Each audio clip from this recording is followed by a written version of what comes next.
पुस्तकं आणि माणूस यांचं नातं अखंड टिकवण्यासाठी आर चॅनेलने SSD ज्वेलर्सच्या माध्यमातून आणलेल्या बोलकी पुस्तकं या खास कार्यक्रमात या रविवारी पाहूयात श्री वसंत कुंभोजकर यांची धाड ही कथा.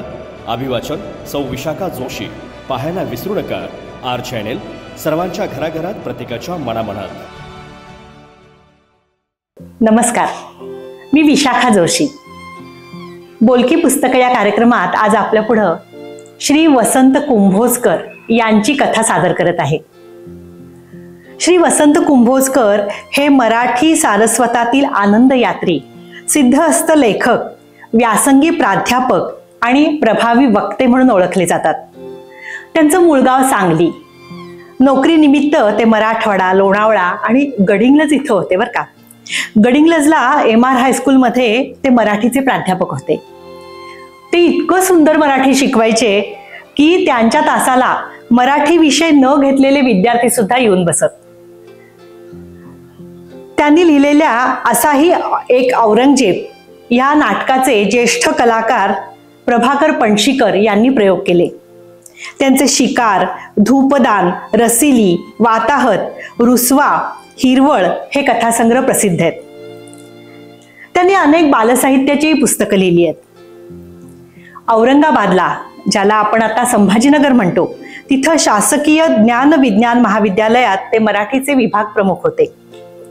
त्यांच्या विद्यार्थ्यांमध्ये प्रसिद्ध दिग्दर्शक चंद्रकांत कुलकर्णी, प्रशांत दळवी, अभिनेत्री प्रतीक्षा लोणकर, शुभांगी संगवई, ज्येष्ठ पत्रकार यमाजी मालकर यांचाही समावेश आहे. निवृत्तीनंतर त्यांनी विद्या प्रतिष्ठान या अखिल भारतीय शिक्षण क्षेत्रात काम करणाऱ्या संघटनेची जबाबदारी स्वीकारली. भागवत पुराण, भगवद्गीता, ज्ञानेश्वरी, दासबोध यांची त्यांची व्याख्यानं ऐकणं म्हणजे एक अद्वितीय अनुभव होता. प्रत्येक प्रश्नाला दुसरी बाजू असते असं त्यांचं मत होतं. लोकमतमध्ये तत्कालीन संपादक महावीर जोंधळे यांनी अग्रलेखात मांडलेल्या मताची दुसरी बाजू ते दुसरी बाजू या सदरात मांडत असत. या लेखांचा संग्रह टॉस या त्यांच्या पुस्तकात आहे. ऐकूया श्री वसंत कुंभोजकर यांची धाड ही कथा. आधीच आम्हा मास्तर मंडळींचं आयुष्य म्हणजे कमालीचं बेचं. मीठ, तिखट, फोडणी काहीही न घालता नुसत्या उकडून काढलेल्या पालेभाज्यांसारखं सप्पक आणि आळणी. अशा या आळणी आयुष्यातला मोठात मोठा जोक म्हणजे पोरांनी पेपरात जे आकलेचे तारे तोडले असतात ना ते, आणि सर्वात मोठं थ्रिल म्हणजे शाळेची वार्षिक तपासणी. इन्स्पेक्टरनी अमक्या तमक्या एखाद्या शिक्षकाची तासडमपट्टी केली म्हणजे आम्ही तमाम शिक्षक मंडळी अगदी थरारून जातो. आणि अशात तब्बल 1.5 महिन्याची उन्हाळी सुट्टी सुरू झाली की मग तर शुद्ध वैताग येतो. सुट्टीमुळे शाळा बंद, शिकवणंही बंद, त्यामुळे वेळ जाता जात नाही.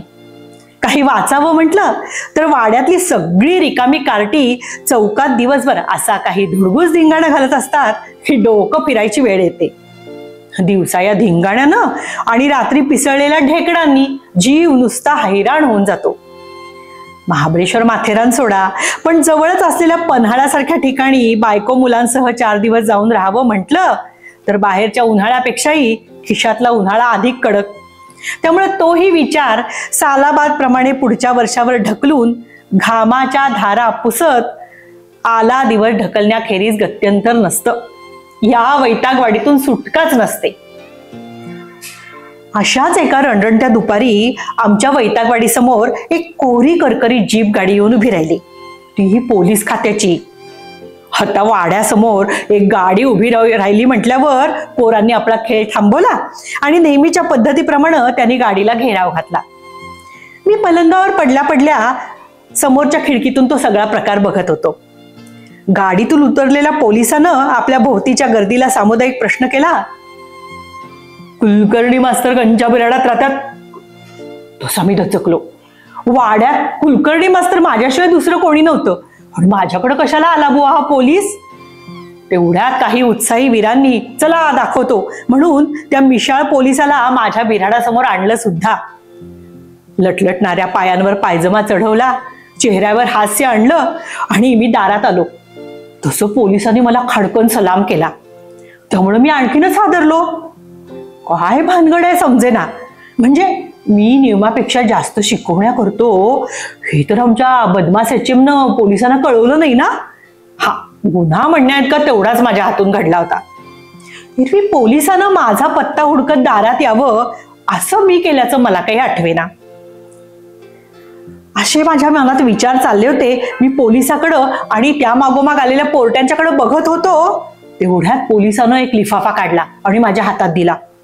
म्हणजे समन्स समन्स म्हणून जो काही प्रकार ऐकत होतो ते समन्स प्रकरणच तर पोलीस आपल्याला बजावत नव्हता ना.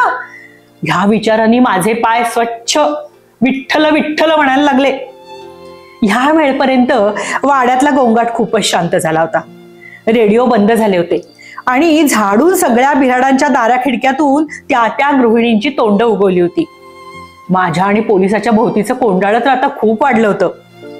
त्या सर्वांच्या चमत्कारिक नजरा बघून मी इतका गांगरून गेलो की ते हातामधलं पाकिट फोडून वाचायचंही मला सुचेना. पण या सगळ्या प्रकाराकडे दुर्लक्ष करून मी तो लिफाफा एकदाचा फोडून वाचला आणि एकदम डोक्यावरचं ओझं नाहीसं झालं. हलकं हलकं वाटायला लागलं. जीवात जीव आला. भानगड अशी काही नव्हतीच, उलट आनंदाचीच एक गोष्ट होती. नव्यानंच इथं बदलून आलेल्या कदम DSPचं अगदी खाजगी स्वरूपाचं पत्र होतं. हा कदम म्हणजे 4थी पासून मॅट्रिक पर्यंतचा माझा वर्गमित्र, नेहमी माझी कॉपी करून पास होणारा.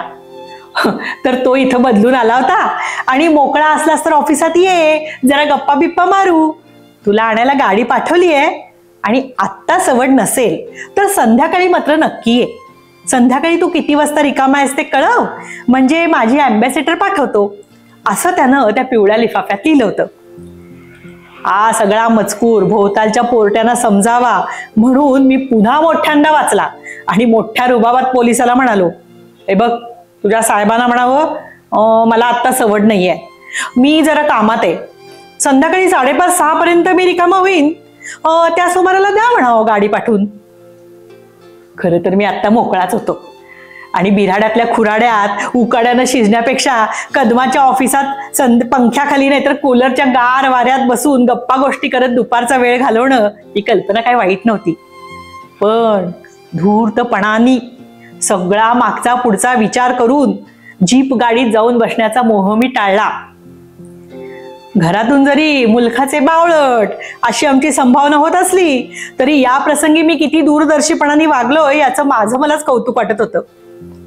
पहिली गोष्ट म्हणजे आता असा जीपमध्ये जाऊन बसलो असतो तर कुलकर्णी मास्तरला पोलिसांनी धरून नेलं. एवढीच गोष्ट सगळ्या दारा खिडक्यातून बघणाऱ्या महिला मंडळाला दिसली असती आणि मग अख्ख्या गावात ती वाऱ्यापेक्षा अधिक वेगाने पसरली असती. शिवाय महत्वाची गोष्ट अशी की आपल्या वाड्यासमोर एक अँबॅसेडर कार येऊन उभी राहते आणि कुलकर्णी मास्तर त्या गाडीत बसून गेले. असं दुर्लभ दृश्य माझ्या सर्व वाडा बंधूंना देणं हे माझं कर्तव्य नव्हतं का? आणि आता तर ते सगळे बिचारे आपल्या कचेऱ्यात काम करत होते. त्यांना घरी यायला सायंकाळचे 5:30 वाजणारच होते, म्हणून शेजार धर्म म्हणून ती वेळ पाळणं हे माझं कामच होतं. हा सगळा विचार करून मी पोलिसाला परत पाठवलं. जीप निघून गेली. मग थोडा वेळ उगाच शांत वाटल्यागत वाटणारा मधला चौक पोरांच्या गुद्दागुद्दीनं आणि धिंगाण्यानं मूळ पदावर आला. तसं विशेष बघण्यासारखं काही घडलंच नाही, म्हणून निराश झालेल्या गृहिणींनी आपापले टीव्ही सुरू केले. मी पण माझ्या आवाजाचा व्हॉल्यूम वाढवला आणि अलीकडच्या आणि पलीकडच्या 4-4 बिराडात ऐकू जाईल एवढ्या मोठ्याने म्हणालो, अगं दाढीला पाणी तापव बरं, संध्याकाळी DSP कदमाची गाडी येईल मला न्यायला, दोस्त आहे तो आपला, आणि मध्या जरा पार्टाचं दुकान पेटले का बघून ये, नाही म्हणजे दुकान उघडलंय का आणि त्याच्याकडची इस्त्री पेटली का बघून ये, आणि हे बघ पेटली असली तर उभा राहून माझी पॅन्ट आणि शर्ट इस्त्री करूनच घेऊन ये, नाहीतर बघून ये म्हटल्यावर नुसता बघून येशील, सांग काम्या लेकाचा. मी जरा आवाज चढवला तर त्याच्या 7 पट स्वयंपाकघरातून आवाज आला, आहो असं वेंढळ्यागत गडबडून जायला काय झालं? मधू काही तुमचे कपडे कधी पलटाकडनं आणत नाही का? जा बाळ मधू, यांचे कपडे घेऊन ये पटकन. असा बराचसा कौटुंबिक प्रेमळ संवाद झाला आणि मी 5:30 पर्यंत माझं सगळं आटोपलं. गाडीची वाट बघत थांबलो. गाडी 6:30 आली. गाडी बंगल्यासमोर थांबली आणि मी खाली उतरलो. दारात स्वतः कदमच स्वागताला उभा होता. त्याच्या उंचापुऱ्या आणि धिप्पाड आकृतीकडं मी बघतच राहिलो. तसा विद्यार्थी दिशेपासून तो थोरा डांगाचा होता, पण आत्ताच ते सर्व बाजूनी भरलेलं आवाढव्य रूप बघून मी चाटच पडलो. सहज विचार मनात येऊन गेला, शिवाजी महाराजांच्या जीवनावर जर कुणाला चित्रपट काढायचा असेल तर अफजल खानाच्या भूमिकेला काय झक्कास फिगर आहे कदमाची. या या स्कॉलर असं म्हणत आपल्या जाडजूड भरदार तळहातात जेव्हा त्यानं माझा उजवा हात घेतला तेव्हा मी घाबरूनच गेलो. म्हटलं, जर का सहज बालपणीचं प्रेम उचंबळून आलं आणि यानं माझा जर हात दाबला तर आपल्या हाताची काही धडगत नाही. कमीत कमी 8 एक दिवस तरी प्लास्टरमध्ये ठेवावं लागणार. पण सुदैवानं कदमाला तशी बुद्धी झाली नाही. कदाचित माझा मिसमिशीत तळहात चाचपूनच त्याला माझी दया आली असावी. हाताला धरूनच त्यानं मला बंगल्याच्या दिवाणखान्यात आणलं आणि एका गुबगुबीत कोचावर बसवलं. तेवढ्यात आतल्या खोलीतून फोनची घंटी किणकिणली म्हणून तो जरा आत गेला आणि 40 चोरांच्या गुहेत शिरलेल्या अलिबाबागत भांबावलेल्या नजरेनंच मी दिवाणखान्याचं निरीक्षण करू लागलो. असला दिवाणखाना यापूर्वी मी फक्त हिंदी चित्रपटातच पाहिला होता, पण या क्षणाला मात्र तसल्याच मखमली गालिचांनी मढवलेल्या जमिनीवर मांडलेल्या रुंद सोफा सेटवर मी प्रत्यक्ष बसलो होतो. तेवढ्यात कदम आला आणि माझ्या समोरच्या कोचावर बसला. आणि मग फार दिवसांनी भेटलेल्या 2 बालमित्रात ज्या दिलखुलास गप्पा गोष्टी व्हाव्यात तशा आमच्यात सुरू झाल्या. समोर आलेल्या बशीमधला तुपात तळलेला खुमासदार चिवडा आणि साजूक बर्फी यांचा आस्वाद घेणं सुरू झालं.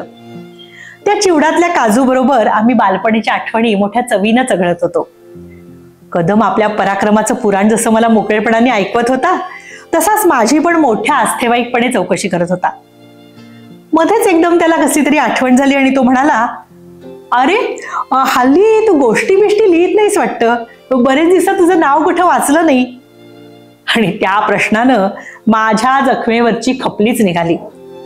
असल्या गोष्टी लिहितोस कप्पाळाच्या, पोरांच्या वया तपासता तपासता कमरेचा काटा ढिला होतोय. आणि खरं सांगू का कदम तुला, चांगली गोष्ट लिहायची ना तर जीवनात काहीतरी चांगलं बघायला मिळायला पाहिजे, अनुभवायला मिळालं पाहिजे. चांगलं म्हणजे काय, काहीतरी रोमॅन्टिक, थ्रिलिंग, असं नुसतं रोमांच आणणारं. माझ्या या मनापासूनच्या बोलण्यावर कदमाला एवढं गडगडून हसायला काय झालं तेच मला कळेना. मी त्याला अगदी मन मोकळं करून म्हणालो, हसू नकोस, मी खरं ते सांगतोय. तुझा जर मला कशासाठी हेवा वाटत असेल तर तुझ्या या वैभवासाठी नाही.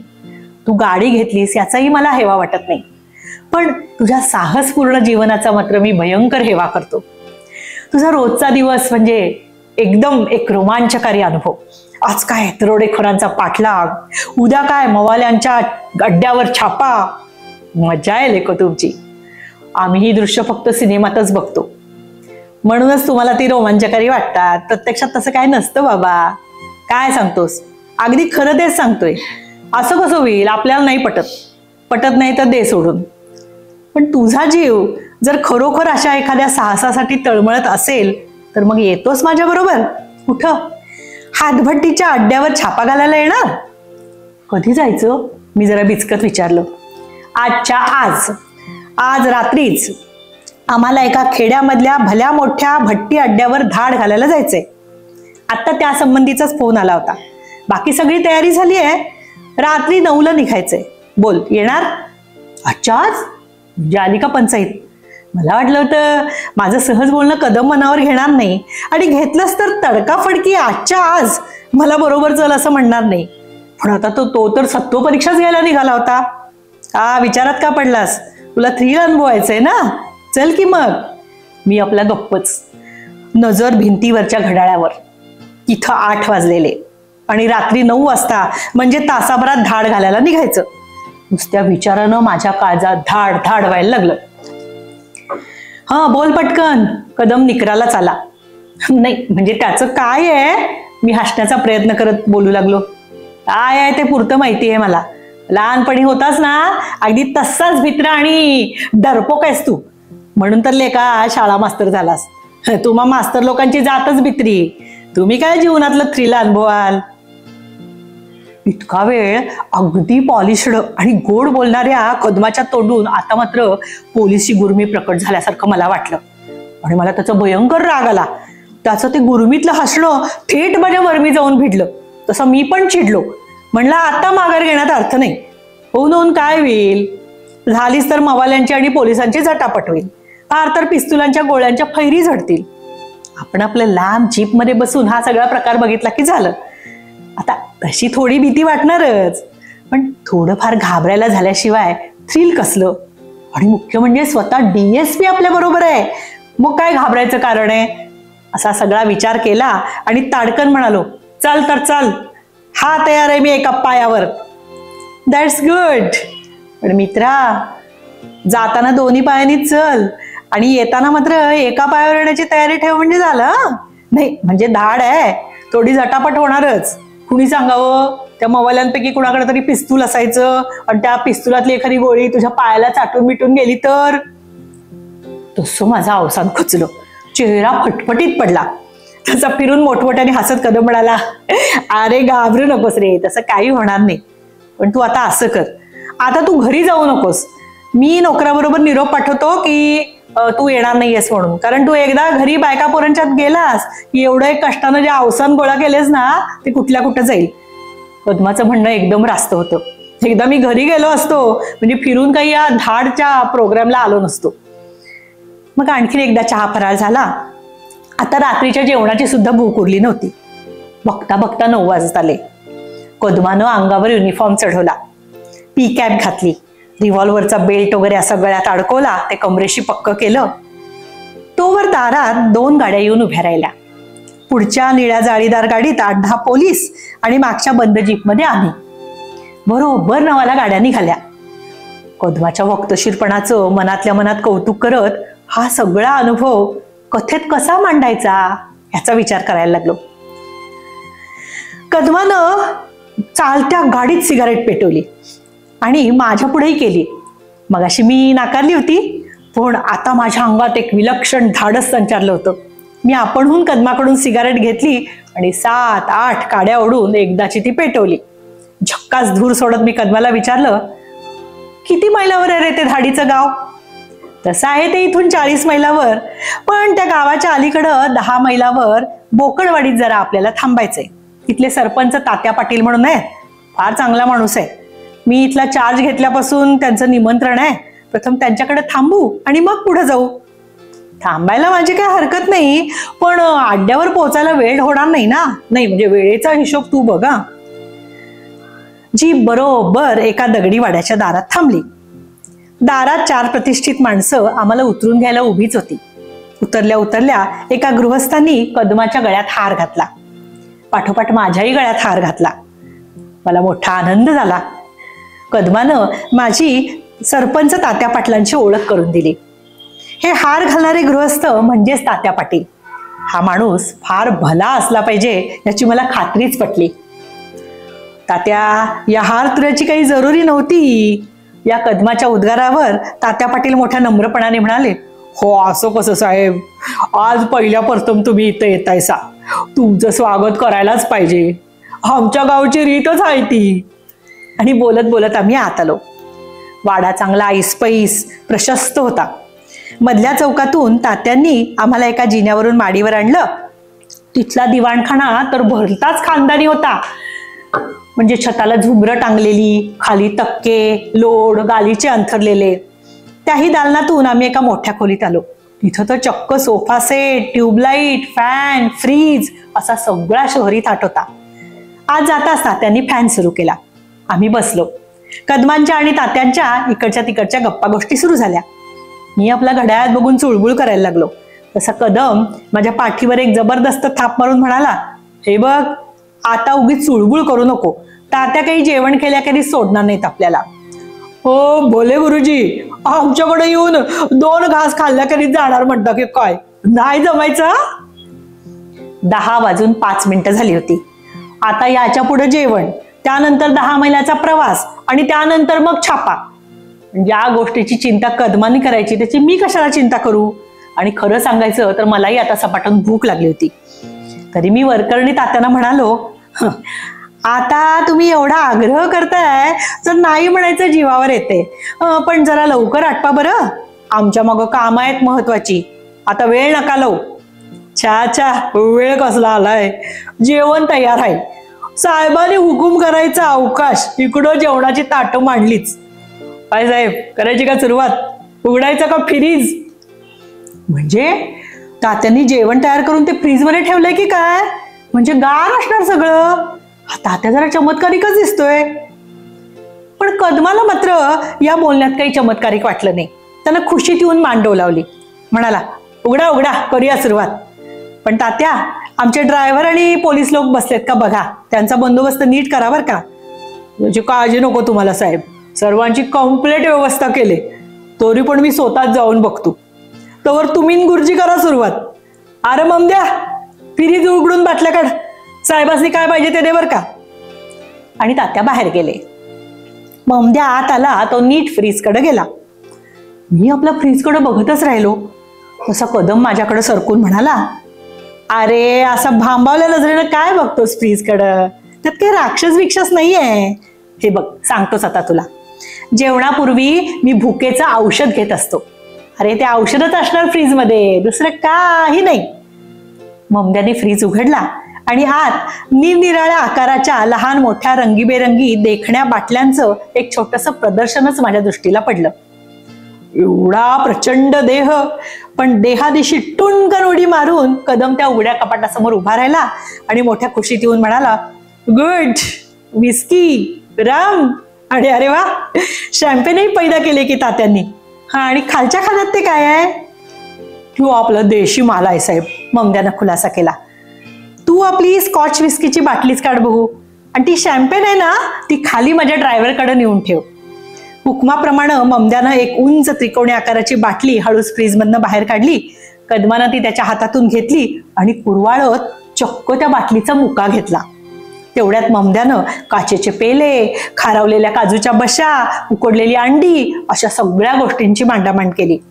सगळं बघून माझ्या अंगावर तर काटाच आला. माझ्याकडे बघत मोठ्या खुशीनं कदम म्हणाला, मित्रा, तू काय करणार? नुसता बघत बसणार का? घेणार थोडी आमच्या बरोबर? घे रे, घे थोडी, और कंपनी से घे. म्हणजे हा कदम चक्क मला दारू पाडणार? एकदा वाटलं त्याला सांगावं की मी या पापात सहभागी होणार नाही, पण पुन्हा विचाराला. मी नाही म्हणालो की लगेच हा म्हणणार, हतले का तुम्हा मास्तर लोकांची जातच डरपोक. म्हणजे पर्यायानं एकूण शिक्षकांच्या व्यवसायाला असतो डरपोक आणि भित्री बागुबाई म्हणणार. ही संधी आपण देता कामा नये. पर्यायानं माझ्या पेशाची अब्रू माझ्याच हातात होती, ती सांभाळणं माझं कर्तव्य होतं. शिवाय मला आता एका धाडसी प्रसंगाला तोंड द्यायचं होतं. अंगात कैफ येणंही जरूर होतं. त्यासाठी आपण थोडी घेतलीच पाहिजे, असं माझं मन मला सांगायला लागलं.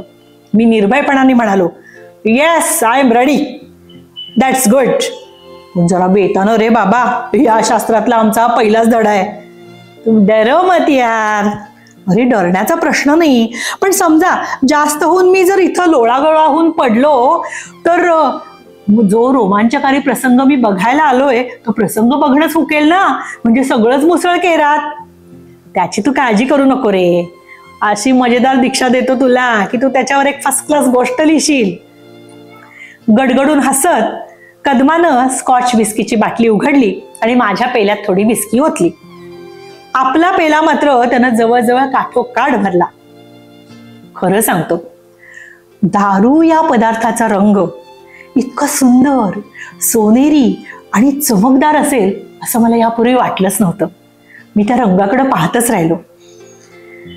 ममद्यानं सोड्याची बाटली फोडली. माझा पेला काठोकाठ भरला. कदमाच्या ग्लासात सोड्याला पण जागा नव्हती. एक दोन बर्फाचे चौकोन तेवढे त्यात तरंगू लागले. टू युअर हेल्थ म्हणत कदमानं आपला पेला उंच केला. मीही नकळत पेला उंचावला. टक्कसा आवाज झाला. कदमानं एक लांबट घुटका घेतला. त्याचं बघून मीही तोंड वेडवाकडं करत एक घोट घेतला.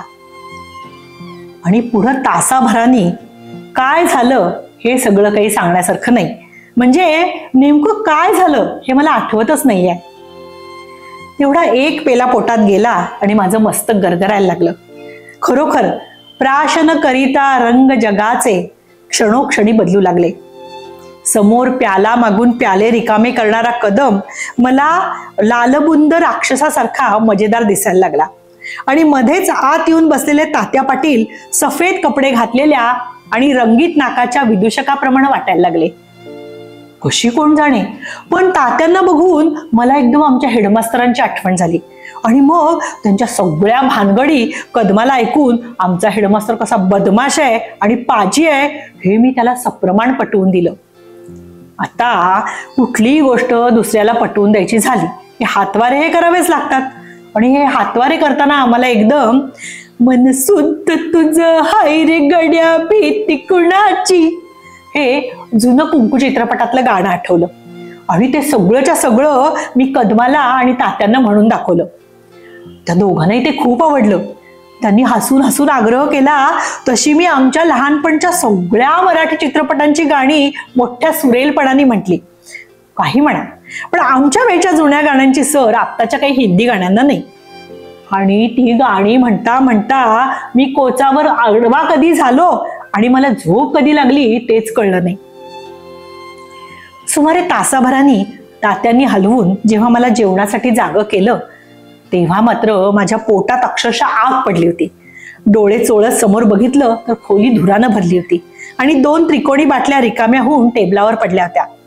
त्या धुरातून राक्षसागत कदम पुढे आला आणि काय जागा झालास का असं म्हणत माझ्या काखेत हात घातला आणि जेवणासाठी त्यानं मला दिवाणखान्यात आणलं. दिवाणखान्यातच जेवणाची टेबल मांडली होती. पेत एकदम भारी होता. तुपात तळलेली कोंबडी, चमचमीत मसालेदार रस्सा आणि खमंग केशरी रंगाचा काजू बदाम घातलेला पुलाव. आहा, काही न बोलता मी जेवणावर उभा आडवा हात मारला. 4 वेळा मिळून जेवणार नाही एवढं जेवलो. तरी पण पोटाला तडस अशी लागली नाही. मी ढेकर देत जेवण थांबवलं आणि कदम चपात्या मागून चपात्यांचा ढीग संपवत होता. तात्यांनी अख्खं मटणाचं पातीलच त्याच्यासमोर आणून ठेवलं होतं. चपात्यांच्या चवडी संपल्या, मग पुलावाची ताटं कदमाच्या पोटात गडप व्हायला लागली. अखेर जेवण आटपून हात धुवायला म्हणून जेव्हा तो उठला तेव्हा खालच्या सोप्यातून रात्री 12चे ठोके पडलेले मला ऐकू आले. पानाची व्यवस्था करायला म्हणून तात्या खाली गेले. त्या संधीचा फायदा घेत मी कदमाला म्हटलं, गुरुस्ता 12 वाजले. अरे त्या हातभट्टीच्या अड्ड्यावर धाड घालायला आपल्याला जायचंय, विसरला नाहीस ना तू? तसं कदमाने डोळे मिचकावले आणि हळूच तो माझ्या कानात म्हणाला, मग इतका वेळ काय केलं आपण? म्हणजे काय लेका, वाघाचे पंजे. अरे तू, मी आणि आपले 10-12 पोलीस या सगळ्यांनी मिळून इतका वेळ तात्या पाटलावर धाडच नाही का घातली? अरे पण आपल्याला धाड घालायची होती ती हातभट्टीच्या अड्ड्यावर, तात्यांचा काय संबंध त्याच्याशी? अगदीच कसा रे मास्तर तू. अरे ह्या भागातले बरेचसे अड्डे तात्या पाटलांचेच आहेत. तेच या तमाम अड्ड्यांचे मालक, संचालक वगैरे सगळे आहेत. म्हणजे आपण त्या सगळ्या अड्ड्यांच्या हेड ऑफिसवर धाड घातले. आता मात्र माझी धुंदी झटक्यासरशी उतरली. माझं डोकं काम करायला लागलं. थोड्या वेळाने आम्ही जाण्यासाठी म्हणून खाली आलो. बघतो तर 2-4 ड्रम, 7-8 पत्र्याचे डबे, बऱ्याचशा रिकाम्या बाटल्या, रबराच्या काही नळ्या, असं बरंच काही सामान पोलीस लोक जीपमध्ये भरण्यात गडले होते. तात्याच त्यांना सूचना देत होते. हे सगळं काम मनाजोगं झालं तेव्हा तात्यांनी 2 मिशाळ माणसांना धरून कदमांपुढे उभं केलं आणि म्हणाले, साहेब या खेपेला 2 माणसं न्या धरून, काय तक्रार करणार नाहीत बरं का ती. बरं का रे, साहेब सांगतील त्याप्रमाणे समद बजायवर लिहून छान द्यायचं काय. मिशाळ माणसांनी मुंड्या हलवल्या. पोलिसांनी मोठ्या सन्मानाने त्यांना व्हॅनमध्ये चढवलं. आम्ही जीपमध्ये बसलो. निरोप देताना नमस्कार करून तात्या नम्रपणे म्हणाले, बरं आहे साहेब, मोरल्या केप्याला धाड घालायला येशीला तेव्हा मी या गुरुजीसनी घेऊन या बरं का. त्यांच्या हेडमास्टरच्या गोष्टींनी आणि सिनेमाच्या गाण्यानी लई करमणूक झाली बघा आमची. आणि त्या वाक्यासरशी मात्र माझ्या डोक्यातली नशा साफ नाहीशी झाली.